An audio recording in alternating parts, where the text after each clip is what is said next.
Nikocado Avocado is a big YouTuber, and in more ways than one. Across his 6 YouTube channels, he's amassed nearly 40 million views a month. He continues to gain subscribers across every channel. He's a big-time spender living in a $2 million apartment. He loves making people mad. In his video titled, "I bought a $2.3 million penthouse," you could see just how inflammatory he's trying to be. Oh, it's a fun show. You know, I sit up here in my tower and watch everyone struggle and be poor. It's so entertaining. I love watching poor people.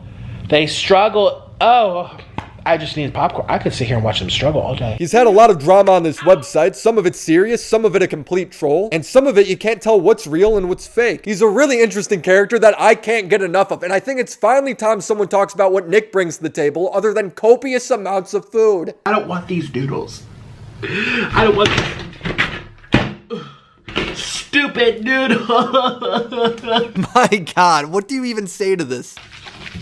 Come down the rabbit hole. We got pizza, crying, mental breakdowns, relationship struggles, financial endeavors. Quick disclaimer though, Nikocado Avocado is fat, and I am not above making a fat joke, but he has been one of my favorite creators for a while now, and he's gone about YouTube in a way that I find very interesting. Most people haven't even picked up on it. But first we have to address the elephant in the room. We just came off the Eugenia Cooney series where we defended her from false narratives and bullying from some of the T channels. And there may be a few people that think it's hypocritical of me to goof on Nick for his weight. My problem there was the harmful conspiracies they were pushing. I wouldn't have cared if they just made a joke. I'm not going to be speculating about Nick's parents abusing him or the color of his underwear. This is all in good fun. Now that the Karens can relax, you better straighten up. We can get into the Cado. She is going into the trash. Now, how do I quickly get across what Nikocado and his content is? I ate 5 avocados for dinner tonight. The vitamins and minerals will feed my hair, my skin, my brain, and my blood. You are what you eat. Brace! Brace! Brace! Squeeze! Squeeze! Squeeze! Squeeze! Squeeze! Squeeze! Squeeze! Squeeze! Squeeze! Ah! Ew, it sounded wet. Arms were sticks. My upper arms, my lower arms. Today I told Orlin, I'm like, look at my arm. What is in here? What is this? What is this? Oh, this is sad. Never mind, guys. It's funny again.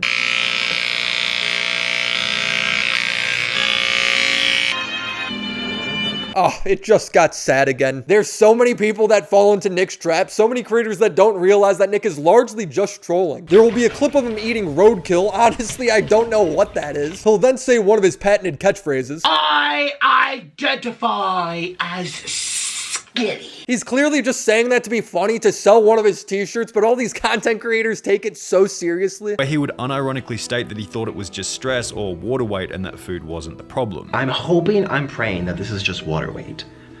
That this is water weight and it comes off in like a week of just not being so stressed. Because stress is our #1 killer. That's not our #1 killer. Chips, no.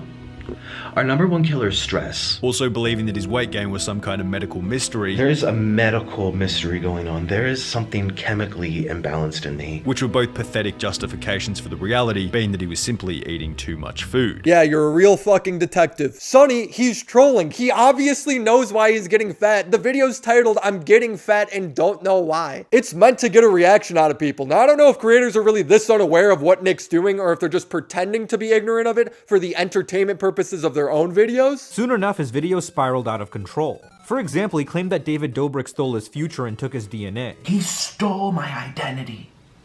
He stole my chromosomes. He stole my DNA.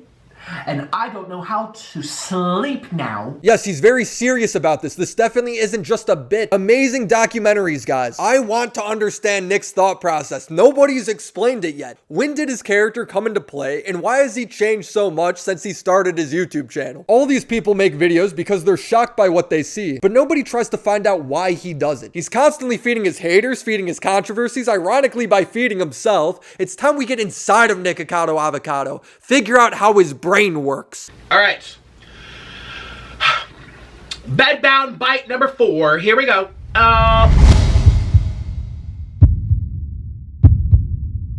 So here we are, Nikocado's stomach. He's got a whole fucking McDonald's down here. Now, I thought we would have ended up in Nikocado's brain, but I guess this is the center of his operation, so it makes sense. You know, Nick didn't always used to be like this. Obese! I'm obese! He used to be a lot less of this over-the-top character. Instead of wearing a shirt of himself crying, it used to be a shirt of fruit. This is when Nick was still pretty new to mukbang, and as a recent vegan turned meat eater, it brought a lot of hate. Nick heard the concern and decided he needed to address it. You can literally feel how much more real he was back then as opposed to now. I changed my diet, and it was very controversial because I came out, I wanted to be upfront and honest. I wanted to share my experience because there's no way on this beautiful green earth that I am the only one who goes vegan and stops.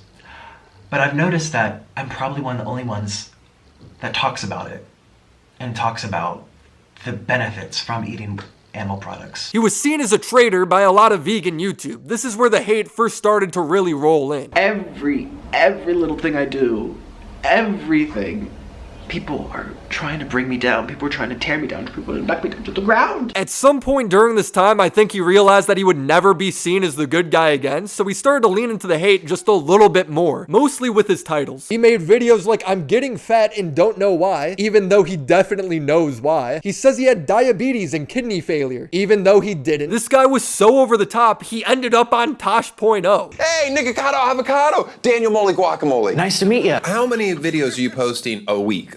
I post like 5 days a week. 5 mukbang sessions a week?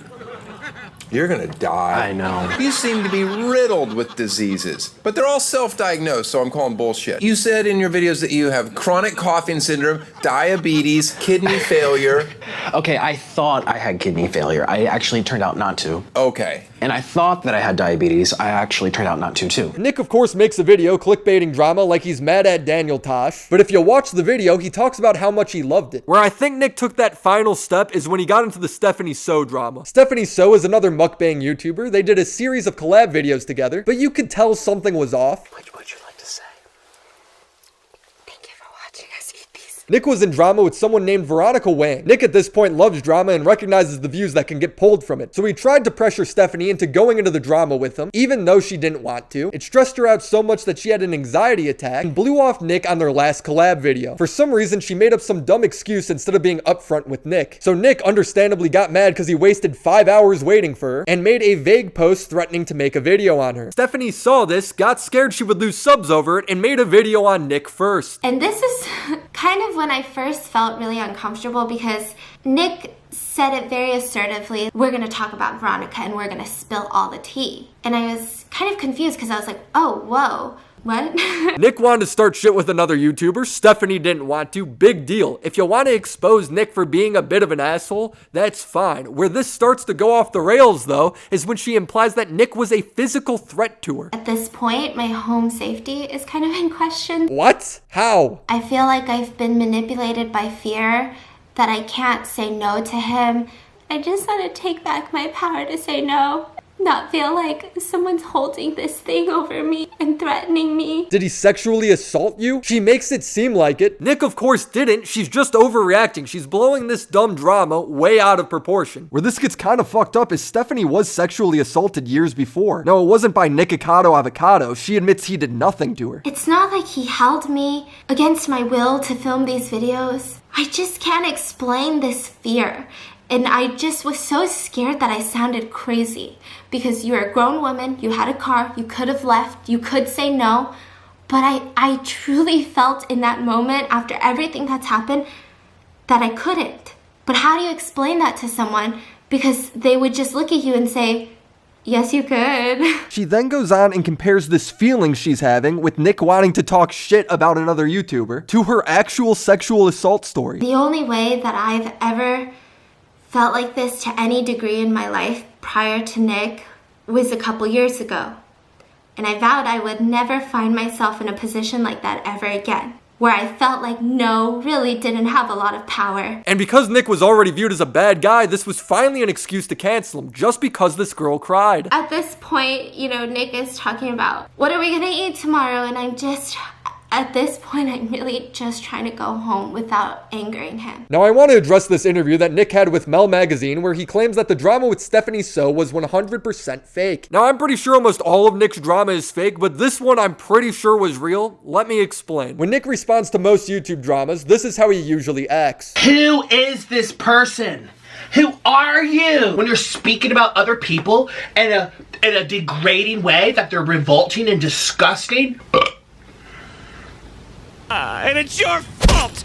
It is your fault! You can obviously tell he's playing a character here, but when I watch his response to Stephanie Soo, it feels very different. Today I'm responding to Stephanie Soo and the video she made about me entitled, Why I'm Scared of Nikocado Avocado. This video here is not a hateful video. It's not a hate video. People say things on the internet like, oh, she's a liar. Oh, well, he's this. It's another thing when you pull in the Me Too movement, when you pull in sexual assault, sexual trauma, when you start listing off definitions for master manipulators and sexual predators and predatory tendencies, as she said, this hurts. I'm sorry. I know she was a victim. I'm not victimizing or making fun of the victim or whatever.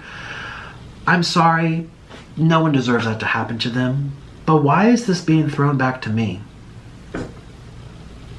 But the court of public opinion already sided with Stephanie. I think because she cried. If this was purely a business decision like Nick claims, and everything was fake, he sure got the raw end of the deal. His views dropped off drastically after the drama. His channel growth stopped entirely. He lost a lot of money. I think he just said it was fake in the interview just to make himself sound like a marketing genius. He was just trying to save face, in my opinion. But fake or not, this drama gave birth to the Nikocado we see today. If Nick could be successfully framed as the bad guy, even though he showed receipts, even though he's objectively in the right, and he still can be framed as the monster, well then why not give the people what they want? If people think he's emotionally and physically abusive, why not fight with his husband on camera? Oh! No! If people think the only thing he cares about is money, why not make fun of poor people? I love watching poor people. They struggle. Oh, I just need popcorn. I could sit here and watch them struggle all day. The best example I could give of Nick playing his haters is when he got in trouble for saying the N-word. Now, did Nick actually say the N-word? No, he said Nick-a-noodle, referring to his clothing line. Nick-a-noodle.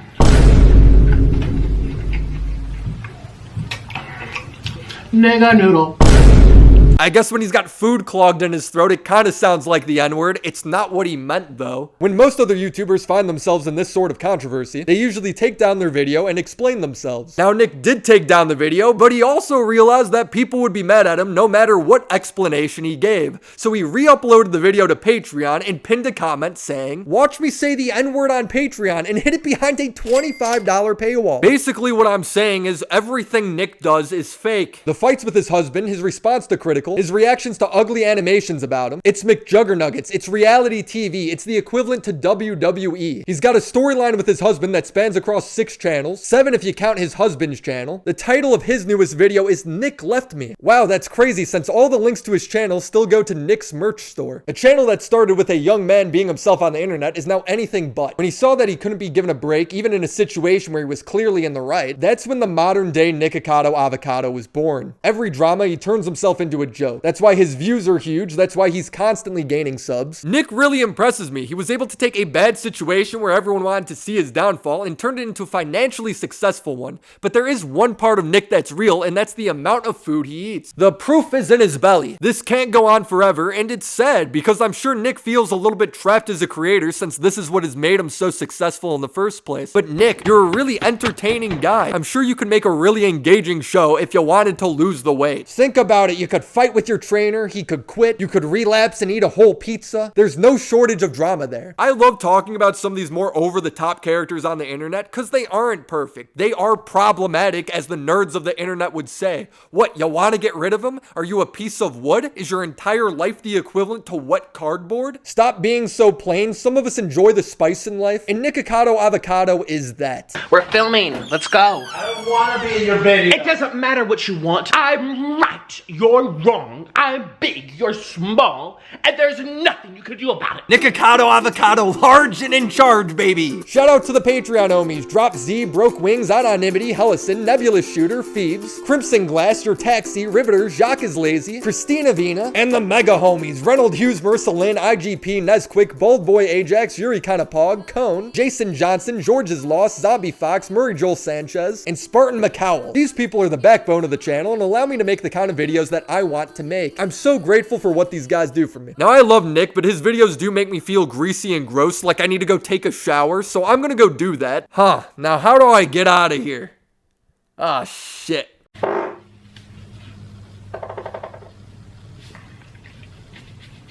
Follow me on Twitter.